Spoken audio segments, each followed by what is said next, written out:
കേരളത്തിൻ്റെ ഉൽപ്പത്തിയെക്കുറിച്ച് ഒരുപാട് വിശ്വാസങ്ങൾ നിലവിലുണ്ട്. അതിൽ പ്രധാനമാണ് പരശുരാമനുമായി ബന്ധപ്പെട്ടിട്ടുള്ളത്.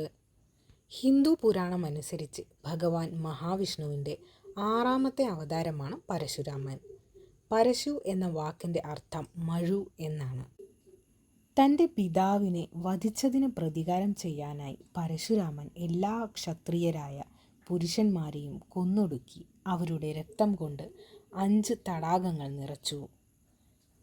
ക്ഷത്രിയരെ എല്ലാം കൊന്നൊടുക്കിയ പാപത്തിൽ നിന്ന് മുക്തി നേടുന്നതിനായി പിടിച്ചെടുത്ത ഭൂമിയെല്ലാം ബ്രാഹ്മണർക്കായി ദാനം നൽകി.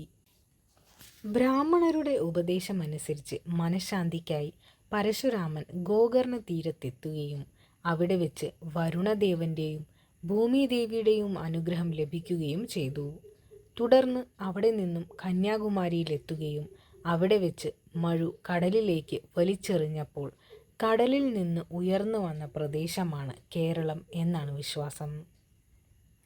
കേരളത്തിലുള്ള ഏക പരശുരാമസ്വാമി ക്ഷേത്രം തിരുവനന്തപുരം ജില്ലയിൽ തിരുവല്ലത്താണുള്ളത്. തിരുവനന്തപുരം ടൗണിൽ നിന്നും ഏകദേശം 7 കിലോമീറ്റർ മാറി കഴക്കൂട്ടം കോവളം ബൈപ്പാസ് റൂട്ടിലാണ് ക്ഷേത്രം. പുരാവസ്തു വകുപ്പിൻ്റെ സംരക്ഷണയിലുള്ള ഈ ക്ഷേത്രത്തിൻ്റെ ഭരണം തിരുവിതാംകൂർ ദേവസ്വത്തിൻ്റെ കീഴിലാണ്. കരമനയാറിൻ്റെ തീരത്ത് പ്രകൃതി രമണീയമായ ഭൂപ്രദേശത്ത് സ്ഥിതി ചെയ്യുന്ന ഈ ക്ഷേത്രം വിഷ്ണു ഭഗവാന്റെ ഭക്തനായ വില്വാമംഗലം സ്വാമികൾ സ്ഥാപിച്ചതാണ് എന്നും വിശ്വസിക്കുന്നു. തൻ്റെ തീർത്ഥയാത്രയുടെ ഭാഗമായി സ്വാമികൾ ഈ സ്ഥലം സന്ദർശിക്കുകയും ഇവിടെ പരശുരാമൻ്റെ സാന്നിധ്യം മനസ്സിലാക്കുകയും തുടർന്ന് ഇവിടെ പ്രതിഷ്ഠ നടത്തുകയും ചെയ്തു എന്നാണ് ഐതിഹ്യം. തൻ്റെ പിതാവിൻ്റെ ആജ്ഞ അനുസരിച്ച് മാതാവിനെ വധിച്ച പരശുരാമൻ ആ പാപത്തിനായുള്ള മോചനത്തിനായി ഭഗവാൻ പരമശിവനെ പ്രാർത്ഥിക്കുകയും ഭഗവാന്റെ നിർദ്ദേശപ്രകാരം കരമനയാറിൻ്റെ തീരത്തുള്ള ഈ സ്ഥലത്ത് വന്ന് ബലിതർപ്പണം നടത്തിയെന്നും വിശ്വസിക്കപ്പെടുന്നുണ്ട്. 12-13 നൂറ്റാണ്ടുകളിൽ ചേര രാജാവായിരുന്ന അതിയാമൻ പെരുമാളാണ് ക്ഷേത്രം പണികഴിപ്പിച്ചത്. ജഗദ്ഗുരു ആദി ശങ്കരാചാര്യരും ഈ ക്ഷേത്രം സന്ദർശിക്കുകയും അദ്ദേഹത്തിൻ്റെ മാതാവിൻ്റെ മോക്ഷപ്രാപ്തിക്കായി ഇവിടെ ബലിതർപ്പണം നടത്തിയെന്നും ഐതിഹ്യങ്ങൾ പറയുന്നു. തിരുവല്ലം എന്ന സ്ഥലനാമം ശ്രീ അനന്ത പത്മനാഭ സ്വാമിയുമായി ബന്ധപ്പെട്ടിട്ടുള്ളതാണ്. വല്ലം എന്നതിന് അർത്ഥം തല എന്നാണ്. പത്മനാഭസ്വാമിയുടെ തലഭാഗമാണ് ഇത് എന്നാണ് വിശ്വാസം. അതുപോലെ തന്നെ ഉടൽഭാഗമാണ് അനന്തൻകാട് എന്നും പാദങ്ങളാണ് തൃപ്പപ്പൂർ എന്നും വിശ്വസിക്കപ്പെടുന്നു. ഹൈന്ദവ വിശ്വാസമനുസരിച്ച് മരണശേഷം പിതൃലോകത്തെത്തുന്ന ആത്മാവിന് മോക്ഷം ലഭിക്കുന്നത് ബലിതർപ്പണത്തിലൂടെയാണ്. ഈ ക്ഷേത്രത്തിൽ എല്ലാ ദിവസവും ബലിതർപ്പണത്തിനുള്ള സൗകര്യമുണ്ട്. ദിവസേന കേരളത്തിലെ നാനാഭാഗങ്ങളിൽ നിന്നും അനേകായിരങ്ങൾ ഈ ക്ഷേത്രത്തിലെത്തി ബലിതർപ്പണം നടത്തുന്നു. കർക്കിടക വാവ് ദിനം പിതൃബലി തർപ്പണത്തിന് പ്രധാനമാണ്. ഈ ദിനത്തിൽ ബലിതർപ്പണം നടത്തിയാൽ ഈ ഭൂമിയിൽ നിന്നും മൺമറഞ്ഞു പോയ നമ്മുടെ പൂർവികരായ പിതൃക്കളുടെ ആത്മാവിന് ശാന്തി ലഭിക്കും എന്നാണ് ഹൈന്ദവ വിശ്വാസം. നാം ഇന്ന് സുന്ദരമായ ഈ ഭൂമിയിൽ ജീവിക്കുവാൻ കാരണക്കാരായ മൺമറഞ്ഞു പോയ നമ്മുടെ പൂർവികരെ സ്മരിക്കുവാനും അവരുടെ ഓർമ്മകൾക്ക് മുന്നിൽ പ്രാർത്ഥനകളോടെ ബലിച്ചോറും തീർത്ഥവും തർപ്പണം നടത്തി അവരുടെ മോക്ഷപ്രാപ്തിക്കായി പ്രാർത്ഥിക്കുവാനും അനേകായിരങ്ങളാണ് കർക്കിടക വാവ് ദിവസം ഈ ക്ഷേത്രത്തിൽ എത്തിച്ചേരുന്നത്. ക്ഷേത്രത്തിൻ്റെ പ്രധാന കവാടത്തിൻ്റെ മുകളിൽ കൈകളിൽ മഴുവേന്തിയ പരശുരാമസ്വാമിയുടെ ശില്പം കാണാം. കവാടം കടന്നാൽ ക്ഷേത്രക്കുളമുണ്ട്. കുളത്തിൻ്റെ മുൻഭാഗത്തായി ദേവസ്വം ഓഫീസുണ്ട്. അവിടെ നിന്നും ബലിതർപ്പണത്തിനും മറ്റു വഴിപാടുകൾക്കുമായി രസീത് എടുക്കാവുന്നതാണ്. കരിങ്കല്ലിൽ തീർത്തിരിക്കുന്ന ക്ഷേത്രത്തിൻ്റെ ഭംഗി അവർണ്ണനീയമാണ്. ക്ഷേത്രമുറ്റത്ത് നിന്ന് ഉള്ളിലേക്ക് പ്രവേശിക്കുമ്പോൾ ഇരുവശത്തുമായി നീളത്തിൽ കരിങ്കല്ലിൽ തീർത്ത ബലിമണ്ഡപങ്ങൾ കാണാം. ഇവിടെയാണ് ബലിതർപ്പണം നടത്തുന്നത്.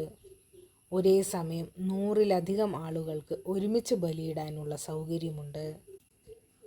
കരിങ്കൽ പാളികൾ പാകിയ ബലിമണ്ഡപത്തിൽ കർമ്മിയുടെ നിർദ്ദേശമനുസരിച്ചാണ് ബലിതർപ്പണം നടത്തുന്നത്. കർമ്മി മന്ത്രങ്ങളും ബലിയിടേണ്ട രീതികളും പറഞ്ഞു തരും. പരശുരാമ സന്നിധിയിൽ ബലിതർപ്പണം നടത്തിയാൽ പിതൃക്കൾക്ക് മോക്ഷപ്രാപ്തി ലഭിക്കും എന്നാണ് വിശ്വാസം.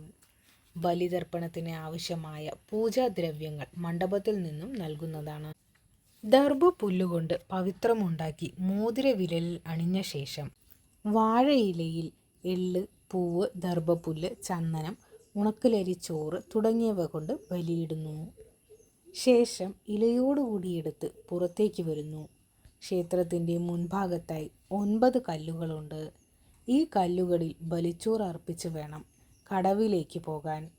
ഈ കല്ലുകളിൽ അർപ്പിക്കുന്ന ബലിച്ചോറ് പിതൃക്കൾ കാക്കകളുടെ രൂപത്തിൽ വന്ന് ഭക്ഷിക്കുന്നു എന്നാണ് വിശ്വാസം. തുടർന്ന് കടവിലെത്തി ഇല കടവിലൊഴുക്കി മുങ്ങിക്കുളിച്ച് ദേഹശുദ്ധി വരുത്തി ക്ഷേത്രത്തിനുള്ളിൽ പ്രവേശിക്കുന്നു. ഉള്ളിലുള്ള തിലഹോമ മണ്ഡപത്തിൽ മരിച്ചയാളുടെ പേരിൽ തിലഹോമം നടത്താവുന്നതാണ്. തുടർന്ന് പരശുരാമ സന്നിധിയിൽ ദർശനം നടത്താം. കൈകളിൽ മഴുവേന്തിയ പരശുരാമൻ്റെ പൂർണ്ണകായ പ്രതിഷ്ഠയാണ് ശ്രീകോവിലിൽ ഉള്ളത്.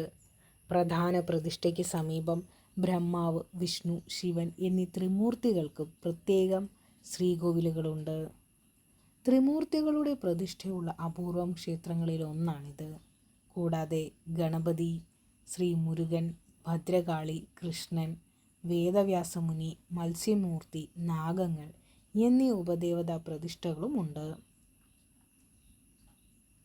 പുഷ്പാഭിഷേകം, കുങ്കുമാഭിഷേകം, ഭസ്മാഭിഷേകം എന്നിവയാണ് പരശുരാമ സന്നിധിയിലെ പ്രധാന വഴിപാടുകൾ. കൂടാതെ ഗണപതി നടയിലെ അപ്പം മൂടലും ഗണപതി ഹോമവും പ്രധാന വഴിപാടാണ്. ഈ അമ്പലത്തിൻ്റെ പ്രത്യേകതകൾ എന്തൊക്കെ എന്ന് നോക്കാം. കേരളത്തിലെ ഏക പരശുരാമ സ്വാമി ക്ഷേത്രമാണിത്. ബ്രഹ്മാവ്, വിഷ്ണു, ശിവൻ എന്നീ ത്രിമൂർത്തികളുടെ പ്രതിഷ്ഠ ഈ ക്ഷേത്രത്തിൻ്റെ പ്രധാന പ്രത്യേകതയാണ്. ശ്രീ പത്മനാഭ സ്വാമിക്ക് അഭിമുഖമായി വടക്കോട്ട് ദർശനമരുളിയാണ് പരശുരാമ പ്രതിഷ്ഠ. ഇവിടെ ശിവൻ ഒരു ഉപദേവതയല്ല, പരശുരാമനോടൊപ്പം തന്നെ പ്രാധാന്യം കൊടുത്തിരിക്കുന്നു. കിഴക്കോട്ട് ദർശനമായാണ് ശിവന്റെ പ്രതിഷ്ഠ. ഈ 2 മൂർത്തികൾക്കും പ്രത്യേകം കൊടിമരങ്ങളും ഉണ്ട്. ഒരേ ക്ഷേത്രത്തിൽ തന്നെ 2 കൊടിമരമുള്ളത് ഇവിടുത്തെ മാത്രം പ്രത്യേകതയാണ്. മറ്റൊരു പ്രധാന പ്രത്യേകത, ഈ ക്ഷേത്രം സ്ഥിതി ചെയ്യുന്നത് ത്രിവേണി സംഗമസ്ഥാനത്താണ്. 3 പ്രധാന നദികളുടെ സംഗമസ്ഥാനത്താണ് ക്ഷേത്രം. ഹൈന്ദവ വിശ്വാസപ്രകാരം നദികളുടെ സംഗമസ്ഥാനം ബലിതർപ്പണത്തിന് ഉത്തമം എന്നാണ് പറയപ്പെടുന്നത്. പരശുരാമ ജയന്തി. പരശുരാമ ജയന്തി അതിൻ്റെ പ്രാധാന്യത്തോടുകൂടി തന്നെ ആഘോഷിക്കുന്നു. തിരുവല്ലം ശ്രീ പരശുരാമ സ്വാമി ക്ഷേത്രത്തിലെ പ്രധാന ഉത്സവമായ തിരുവോണം ആറാട്ട് തുലാം മാസമാണ്. അത്തത്തിന് കൊടിയേറി തിരുവോണത്തിൻ്റെ അന്ന് ആറാട്ടോടുകൂടി ഉത്സവം സമാപിക്കുന്നു. കരമനയാറിലാണ് ആറാട്ട് നടക്കാറുള്ളത്. കർക്കിടക വാവുബലി. കർക്കിടകത്തിലെ വാവുബലി ഈ ക്ഷേത്രം പരമ പ്രാധാന്യത്തോടുകൂടി ആചരിക്കുന്നു. അന്നേ ദിവസം ആയിരക്കണക്കിന് ആളുകൾ ശ്രീ പരശുരാമ സന്നിധിയിലെത്തി മൺമറഞ്ഞു പോയ തങ്ങളുടെ പൂർവികരായ പിതൃക്കൾക്ക് മോക്ഷം ലഭിക്കാനായി ബലിതർപ്പണം നടത്തുന്നു.